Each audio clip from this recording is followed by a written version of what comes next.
Imagine uma cidade tão grandiosa que parecia desafiar os limites da imaginação humana. Uma metrópole erguida no coração da Mesopotâmia, cercada por muralhas imponentes, adornada por templos que tocavam os céus e, segundo relatos, abrigava jardins tão exuberantes que foram considerados uma das 7 maravilhas do mundo antigo. Estamos falando de Babilônia, o reino dos jardins suspensos, e da Torre de Babel. Mas antes de mergulharmos nas curiosidades dessa civilização fascinante, eu quero te convidar a embarcar comigo em uma jornada que vai muito além de datas e nomes. Aqui, nós vamos explorar histórias que moldaram o mundo, segredos que ainda ecoam no presente e símbolos que continuam vivos em nossa cultura. E já que você está aqui, aproveita para se inscrever no canal. Não é só um clique. É como abrir uma porta para o passado e garantir que você nunca perca nenhuma dessas viagens épicas pela história. Cada inscrição é como um tijolo na construção dessa comunidade de curiosos e apaixonados por conhecimento. Então, se você gosta de descobrir como povos antigos pensavam, criavam e deixaram marcas que atravessaram milênios, esse é o lugar certo para você. Ative o sininho também, porque assim você vai receber sempre em primeira mão os próximos capítulos dessa saga. Neste vídeo, nós vamos percorrer 10 curiosidades incríveis sobre a Babilônia, cada uma revelando um aspecto diferente dessa cultura, que influenciou não apenas seus vizinhos, mas também gerações futuras. Vamos falar de reis poderosos, de leis que mudaram a forma como sociedades se organizavam, de avanços científicos que ainda ecoam na astronomia moderna e, claro, das construções que desafiaram a lógica de sua época. Capítulo 2. Menos a maior cidade do mundo em seu auge. Quando pensamos em cidades antigas, muitas vezes imaginamos pequenos povoados cercados por muralhas simples, com ruas estreitas e mercados modestos. Mas Babilônia não se encaixa nesse estereótipo. Ela foi, em seu auge, a maior cidade do mundo conhecido. Um verdadeiro colosso urbano que impressionava tanto seus habitantes quanto os viajantes que ousavam atravessar suas portas monumentais. Estima-se que, sob o reinado de Nabucodonosor II, Babilônia tem abrigado centenas de milhares de pessoas, um número extraordinário para a antiguidade. Imagine o impacto de caminhar por ruas largas e bem planejadas, ladeadas por templos e palácios que refletiam o poder e a riqueza de um império. A grandiosidade da cidade não estava apenas em sua extensão territorial, mas também na forma como foi organizada. Babilônia era um centro político, econômico e cultural, atraindo comerciantes de diversas regiões. Suas muralhas, descritas como tão largas que carruagens podiam circular sobre elas, não eram apenas uma defesa militar. Eram símbolos de poder, uma mensagem clara de que ali se encontrava uma civilização capaz de desafiar o tempo e os inimigos. Dentro dessas muralhas, a vida pulsava em mercados vibrantes, onde especiarias, tecidos e metais preciosos circulavam, conectando o Oriente e o Ocidente. Outro aspecto fascinante é que Babilônia não se limitava a ser uma cidade de pedra e argila. Ela era também um centro espiritual. O Zigurate Etemenanque, que muitos acreditam ter inspirado a famosa Torre de Babel, dominava o horizonte, lembrando a todos que o poder dos reis estava intimamente ligado ao favor dos deuses. Essa mistura de monumentalidade arquitetônica e religiosidade fazia da cidade um lugar único, onde o cotidiano se misturava com o sagrado. Capítulo 3. Menos os jardins suspensos. Mito ou realidade? Poucas imagens da antiguidade são tão poderosas quanto a dos jardins suspensos da Babilônia. Imagine uma estrutura monumental, com terraços elevados cobertos por árvores frondosas, flores exóticas e cascatas de água que desciam suavemente, criando um oásis verde no coração de uma cidade árida. Para muitos, essa visão é quase mágica, como se fosse um pedaço do paraíso transportado para a terra. Mas aqui está a questão que intriga historiadores e arqueólogos há séculos. Esses jardins realmente existiram ou são apenas fruto da imaginação dos antigos cronistas? Segundo relatos, os jardins suspensos teriam sido construídos por Nabucodonosor II, o grande rei da Babilônia, como presente para sua esposa Mits, que sentia saudades das montanhas verdes de sua terra natal. Para agradá-la, o rei teria ordenado a construção de terraços artificiais, sustentados por colunas e arcos, onde plantas de diversas espécies eram cultivadas. O sistema de irrigação, dizem, era tão avançado que conseguia levar água do rio Eufrates até o topo da estrutura, mantendo tudo sempre verde e florido. No entanto, há um detalhe curioso. Nenhum registro babilônico, encontrado até hoje, menciona os jardins suspensos. As descrições que temos vêm principalmente de historiadores gregos, como Heródoto e Estrabão, que escreveram séculos depois. Isso levanta uma dúvida legítima. Será que os jardins suspensos existiram mesmo em Babilônia? Ou talvez em outra cidade, como Nínive, capital assíria? Alguns estudiosos acreditam que houve uma confusão de relatos, e que os jardins descritos pelos gregos pertenciam, na verdade, aos assírios. Capítulo 4 menos a Torre de Babel. Entre história e lenda. Poucas construções da antiguidade carregam tanta carga simbólica quanto a Torre de Babel.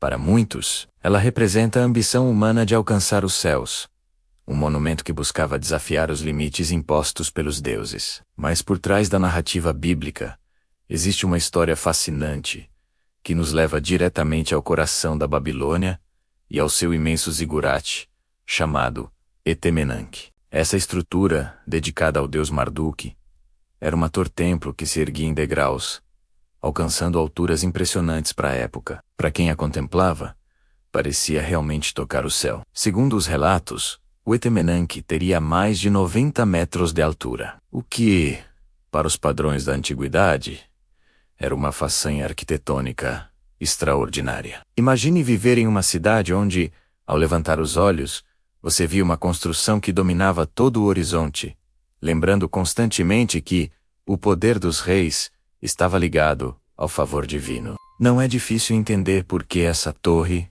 inspirou a famosa história da Bíblia, transformando-se em metáfora da diversidade de línguas e da incapacidade humana de se unir em um único propósito. Mas há algo ainda mais intrigante.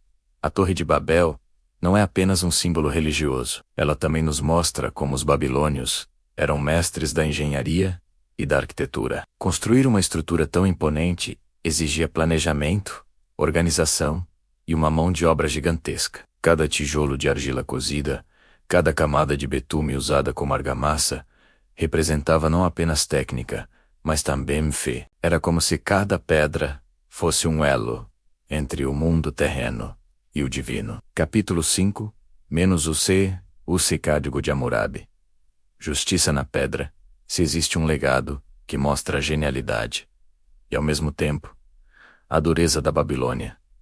Esse legado é o Código de Hammurabi, gravado em uma estela de diorito negro com mais de 2 metros de altura. Esse conjunto de leis é considerado uma das primeiras tentativas de organizar a sociedade através de normas escritas. Imagine viver em uma época em que a justiça não dependia apenas da palavra de um rei ou de um sacerdote, mas estava registrada em pedra, visível para todos. Esse era o espírito do código: tornar a lei algo público, acessível e, acima de tudo, incontestável. Hammurabi, que reinou por volta de 1792 a.C., código, sabia que governar um império vasto exigia mais do que força militar. Era preciso criar regras claras para o comércio, para a família, para os contratos e até para os crimes. O famoso princípio olho por olho, dente por dente, nasceu nesse contexto, refletindo a ideia de que a punição deveria ser proporcional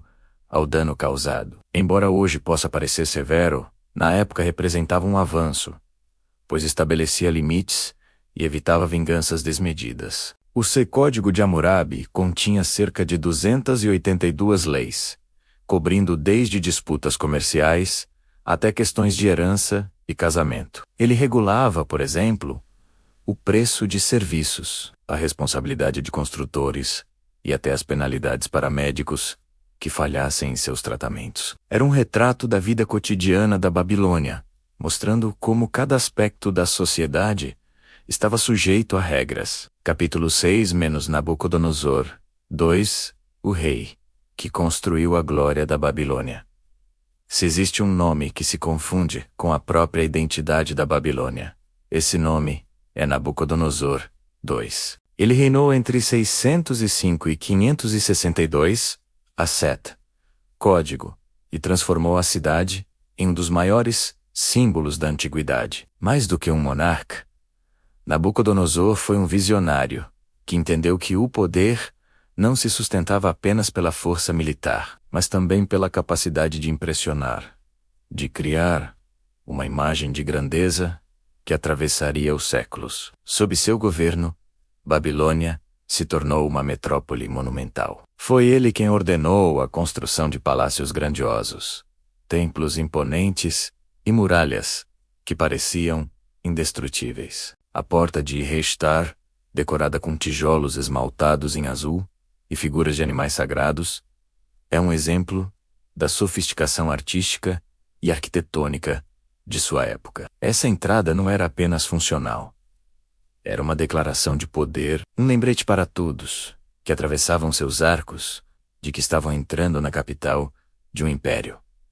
No campo militar, Nabucodonosor não ficou atrás. Foi ele quem conquistou Jerusalém em 587, AC Código, episódio que marcou profundamente a história judaica. Milhares de hebreus foram levados ao chamado cativeiro da Babilônia, e essa experiência deixou marcas duradouras na cultura e na religião judaica. Esse aspecto mostra como o poder de Nabucodonosor se estendia além das fronteiras físicas, influenciando tradições e narrativas que ainda ecoam hoje. Capítulo 7 - As muralhas monumentais.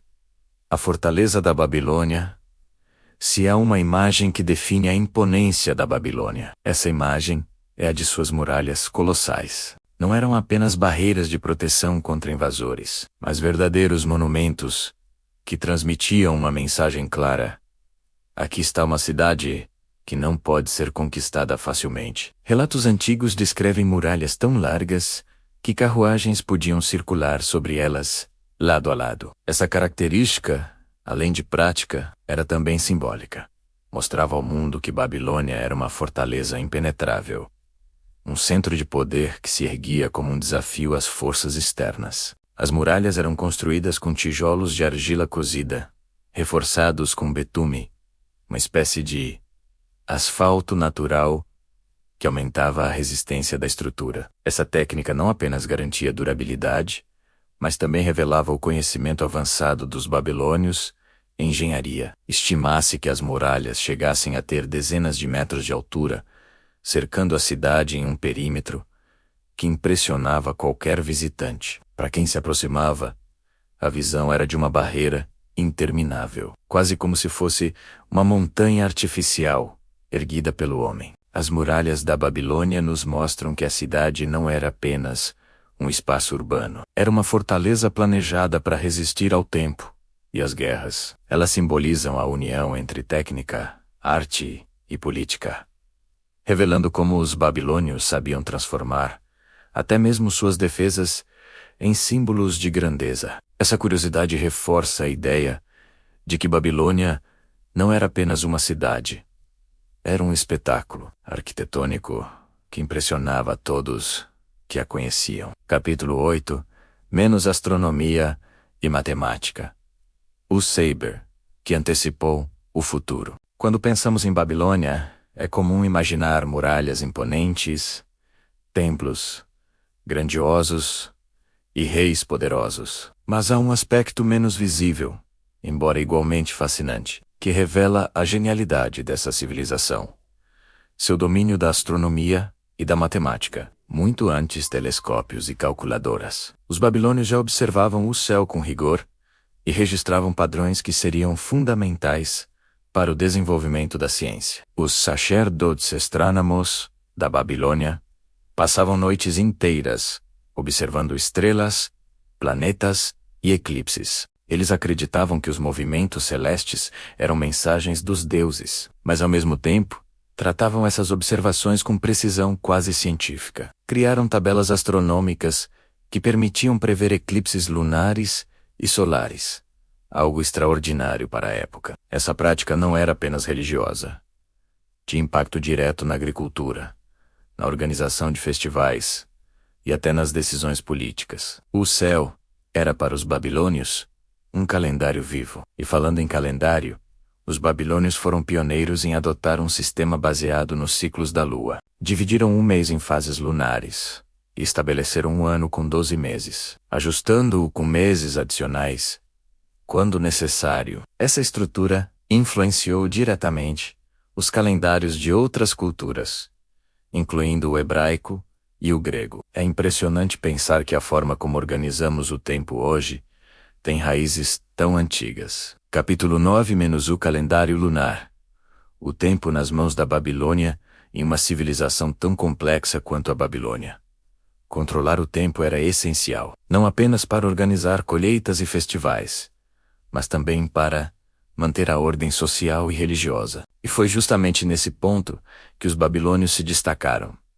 Eles criaram um calendário lunar, que se tornou referência para muitas culturas posteriores. Ao observar os ciclos da lua, os sacerdotes astrônomos conseguiam dividir o mês em fases bem definidas, estabelecendo um ritmo que guiava tanto a vida cotidiana quanto os rituais sagrados. O calendário babilônico era composto por 12 meses lunares, cada um com cerca de 29 ou 30 dias. Isso significava que o ano tinha aproximadamente 354 dias, um pouco menos do que o ciclo solar. Para corrigir essa diferença, os babilônios adicionavam meses extras em determinados períodos, garantindo que as estações agrícolas não se desalinhassem. Essa prática, chamada de intercalação, mostra o nível de sofisticação de sua organização temporal. Eles não apenas observavam o céu, mas também ajustavam o calendário de forma prática, equilibrando religião e agricultura.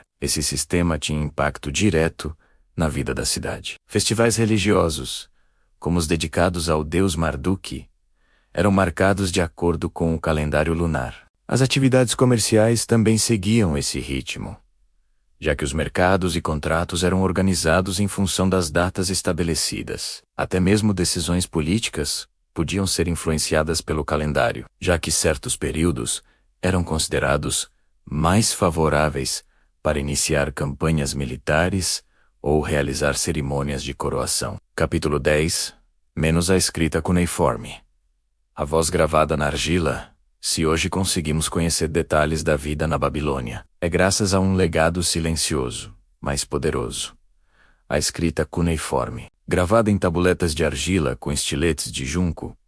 Essa escrita é considerada uma das mais antigas da humanidade. Seu nome vem do latim cuneus, que significa cunha, por causa dos traços em forma de pequenos triângulos que compunham símbolos. Para os babilônios, escrever não era apenas registrar informações, era dar voz à cidade, eternizar leis, mitos e cálculos que atravessariam os séculos. A escrita cuneiforme nasceu na Suméria, mas foi aperfeiçoada e amplamente utilizada pelos babilônios. Com ela, era possível registrar desde transações comerciais até poemas épicos. Imagine um comerciante anotando em uma tabuleta quantos sacos de cevada foram vendidos, ou um sacerdote escrevendo hinos dedicados ao deus Marduk. Essa prática transformou a argila em papel e garantiu que a memória da Babilônia não se perdesse no tempo. Um dos exemplos mais famosos do uso da escrita cuneiforme é justamente o Código de Hammurabi, que vimos anteriormente. Gravado em pedra, ele mostra como a escrita era usada para dar legitimidade às leis e reforçar o poder do rei. Mas além das normas jurídicas, os babilônios também registraram avanços científicos. Tabuletas revelam cálculos matemáticos complexos, previsões astronômicas e até instruções médicas. É impressionante pensar que, há quase 4.000 anos, já existia uma forma organizada de transmitir conhecimento por escrito. Capítulo 11 - a conquista por Ciro. O fim da Babilônia. Toda grande civilização tem seu auge, e, inevitavelmente, seu declínio. Com Babilônia, não foi diferente. Após séculos de glória, muralhas imponentes e reis poderosos, a cidade que parecia invencível acabou sucumbindo diante de um novo protagonista da história. Ciro, o Grande, fundador do Império Persa. O ano era 539 AC, código. E o mundo assistia a uma das transições mais marcantes da antiguidade. O episódio da conquista é envolto em uma aura quase mítica. Segundo relatos, Ciro entrou em Babilônia praticamente sem resistência. As muralhas que antes intimidavam inimigos não foram capazes de deter o avanço persa. Há quem diga que os persas desviaram o curso do rio Eufrates, permitindo que suas tropas entrassem pela cidade através do leito seco. Outros afirmam que a população, cansada da tirania dos últimos reis babilônicos, simplesmente abriu as portas para um novo conquistador. Seja qual for a versão, o fato é que a queda foi rápida e surpreendente. Mas o que torna essa conquista ainda mais fascinante é a forma como Ciro administrou sua vitória. Diferente de outros conquistadores, ele adotou uma política de tolerância e respeito às culturas locais. Permitiu que os judeus exilados retornassem a Jerusalém e reconstruíssem seu templo, gesto que lhe rendeu reconhecimento até em textos bíblicos. Para os babilônios, isso significou que, embora a cidade tivesse perdido sua independência, sua cultura e seus templos não foram destruídos. Babilônia continuou sendo um centro importante dentro do vasto Império Persa. Capítulo 12-U. Legado eterno da Babilônia. E aqui eu quero fazer um convite especial. Se essa viagem pela Babilônia tocou você, se despertou sua curiosidade e te fez refletir sobre como o passado molda o presente, então se inscreva no canal. Não é apenas um gesto simples, é uma forma de manter viva essa chama de conhecimento, de garantir que juntos possamos continuar explorando outras civilizações, outros mistérios e outras histórias que merecem ser contadas. Cada inscrição é como um tijolo na construção dessa comunidade, uma muralha simbólica que nos protege contra o esquecimento e nos aproxima do que realmente importa: aprender, refletir e compartilhar. Ao se inscrever, você não está apenas apoiando este trabalho. Você está se tornando parte de uma jornada maior, uma caravana que atravessa os séculos em busca de sabedoria. Pense nisso como um pacto com o tempo. Assim como os babilônios gravaram suas leis em pedra, você grava a sua presença aqui, ajudando a construir um espaço onde a história nunca deixa de ser lembrada. Então, se essa viagem te emocionou, se você acredita que o conhecimento pode transformar, clique em Inscrever-se e venha conosco. Porque o passado não é apenas memória. É a base sobre a qual construímos o futuro. E juntos, podemos continuar desvendando os segredos das civilizações que moldaram o mundo.